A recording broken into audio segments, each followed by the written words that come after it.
selamat pagi kepada semua jemaat SIB Sirat Church Kuala Lumpur. Hari ini bersama saya Tracy untuk menyampaikan beberapa info gereja untuk minggu ini. Youth Mirab kembali lagi, salah satu program anjuran Jabatan Pelayanan Pemuda-Pemudi SIB Sirat Church untuk menjangkau pemuda-pemudi di gereja kita. Acara ini akan diadakan pada 16 November bertempat di gereja kita di Aras 2. Acara akan bermula pada pukul 1.30 petang. Jadi kepada youth yang ingin menyertai program ini, jangan lupa untuk mendaftar di pautan pendaftaran yang disediakan untuk mengesahkan kehadiran anda.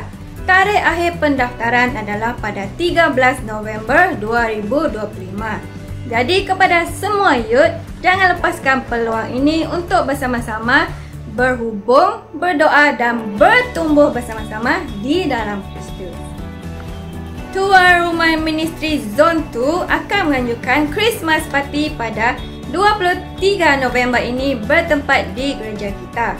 Acara akan bermula dari pukul 4 petang sehingga 7 petang. Tema untuk sharing yang akan disampaikan adalah wanita dalam sekular. Dress code pula adalah gold, silver dan juga purple. Untuk memeriahkan lagi acara ini, terdapat dua selingan program iaitu gift exchange dan juga blast draw. Jadi jangan lupa datang beramai-ramai untuk mendengar sharing yang pasti memberkati kita semua sambil kita berfellowship. Shalom Jemaat Tuhan. Waktunya sudah tiba untuk kita rayakan pra-Christmas 2025 yang penuh sukacita dan kemuliaan Tuhan. Acara ini akan berlangsung pada 7 Disember ini, jam 10.30 pagi di gereja kita. Bersedia untuk sambutan awal sebelum balik kampung? Nantikan info selanjutnya dalam masa terdekat ini. Yesus datang membawa hidup, mari sambut dia dengan sukacita.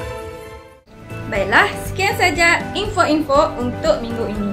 Untuk keterangan yang lebih lanjut mengenai program-program tadi, anda boleh merujuk di Facebook Gereja SIB Sirat Church Kuala Lumpur. Sekian saja, sehingga kita berjumpa lagi di masa yang akan datang. Selamat berjumpa minggu. Tuhan Yesus memberkati.